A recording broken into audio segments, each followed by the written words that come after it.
What up, YouTube? It's your boy Ricky Rick, and your boy Ricky Rick is back with another Ricky Talk. And today is May 15, 2023. In case you didn't know, now you know. And all roads lead to Fast X. And I want to talk to you guys about Vin Diesel's recent comments on Friday saying that Fast X was presented really good to the studio. And the studio has Vin Diesel, if he can make this the final trilogy. So we might be getting Fast 11, Fast 12. So for anybody who thinks this is the last ride, think again. Buckle up, because we're going for 12 films. Speaking of 12 films, we start thinking to yourself, why would they make more movies? Why would they make more fast movies? And this is the reason why, man. I wrote down the list here, 1 through 10, but the real reason why. So, when you rack up a lot of money and the studio seems to be really happy with your franchise, is a no-brainer. Fast and the Furious, the very first film, is the number 9 rank on making money. And it made $206.5 million at the box office. The sequel, Too Fast and Too Furious, $236.4 million. That was number 8 in the all-time ranking of these films. Then the third movie, The Fast and the Furious Tokyo Drift, made $157.8 million, which was a little bit less than the first two, and it ranks number 10. Then you have Fast and Furious, when they return back, Paul Walker, Vin Diesel, Michelle Rodriguez, and Jordan Brewster. 359.3, the introduction of Han and Giselle in these films. Then we had the mega blockbuster Fast on Viagra, they called it, by adding Dwayne "The Rock" Johnson as their villain, the person who to take down Dom and his crew. $630.2 million at the box office. Then we had the sequel to that movie. Oh, Fast 5 is ranked number 6 out of all these movies, and the Fast and Furious are ranked number 7. Furious 6 was the sixth film, and it made $789.3 million. The Return of Michelle Rodriguez. Spoiler alert for those who haven't seen it. And that it was ranked number 3. Then we had Paul Walker's Goodbye.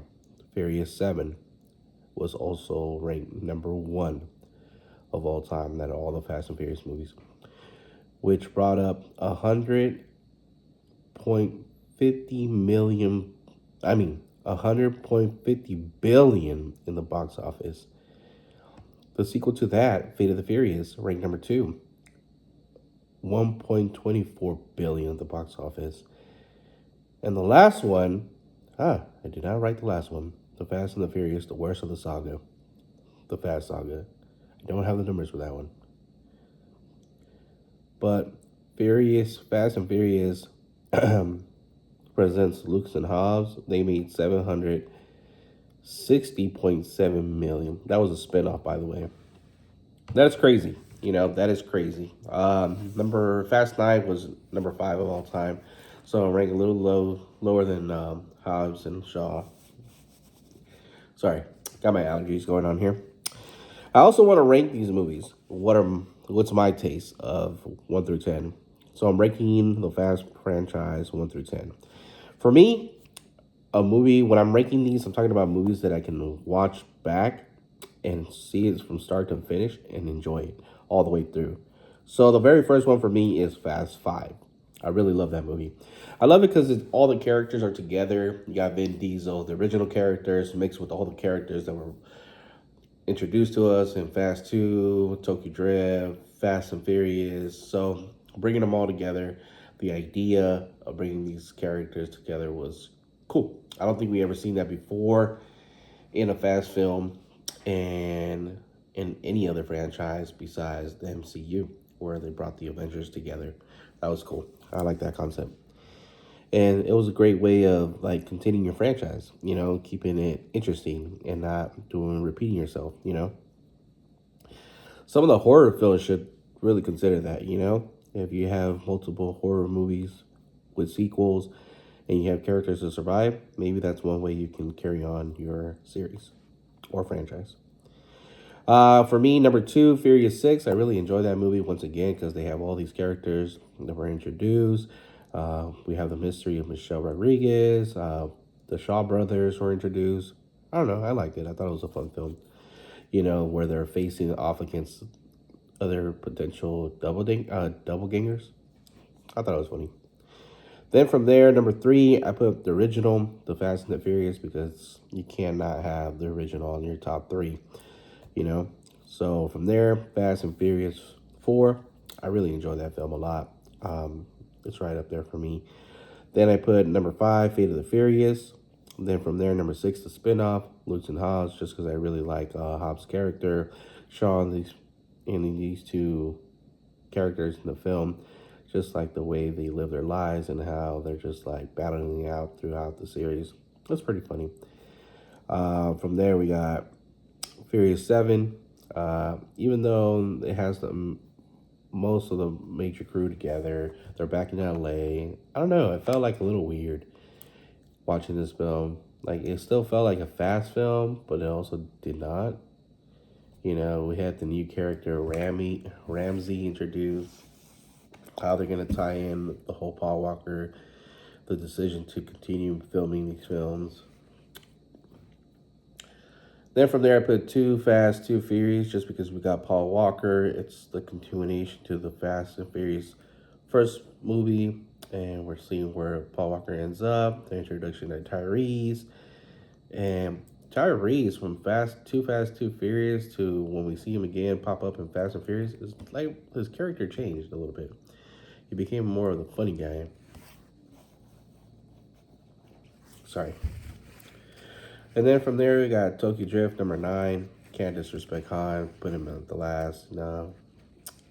But F9 is the last and the bottom of all. It sucks because I was really looking forward to this film. And it was Han's introduction back to the Fast and Furious franchise after confirming that he was coming back. But to me, like adding John Cena to the mix and making him the villain, making him Dominic Toretto's brother was a no-no for me. And as you can see, I even tried watching it again to see if I can get over that, past that, but it's just a bad film. It's not an entertaining film, and it's really boring. I think I tried watching it like 3 times, and yeah, I still feel the same. I know a lot of people knock it down because of the whole thing of going to space. But to me, I can get past that. It's just that the film was really bad. So that leaves us with Fast X. So Vin Diesel has confirmed that Fast X, we might be getting a trilogy.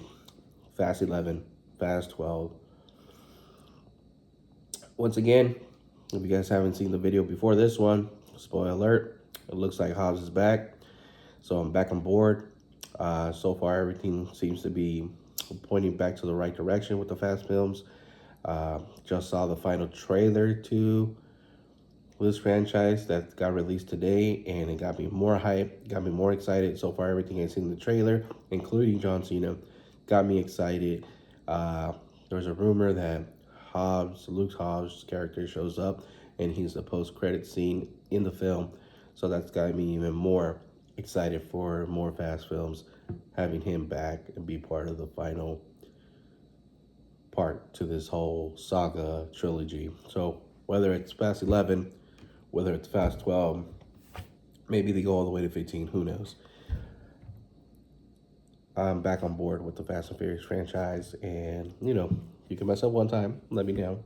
You had a couple bad films and you guys turned things around. I'm pretty sure you can do it again. And I'm looking forward to the next Fast X, which comes out on Friday, a couple days away. I'm excited. I'm looking forward to it. Are you guys looking forward to it? Are you guys excited? Who's your favorite character? Do you guys think they should just wrap it up? I know in this way they found a way to get Paul Walker's character back involved, especially with the scenes from Fast 5 back in here. So this list will change again once Fast X comes out and the new character, Jason Momoa's character, playing the villain, all that comes to play. We'll see what happens, because this cast is getting way too big, and I don't know what else they can do. But as always, it's your boy Ricky Rig. If I'm not making you laugh, not making you smile, not giving you something to think about or talk about, your boy Ricky Rig ain't doing his job. You already know your boy Ricky Rig does his job. Until next time, guys. Thank you for watching. Thank you for tuning in. Don't forget to like, comment, subscribe. I'll see you guys in the next video. Once again, I do apologize. I am a little sick right now. Doing the best that I can to deliver a video for you guys today. So, have a good day. I'll see you guys in the next one.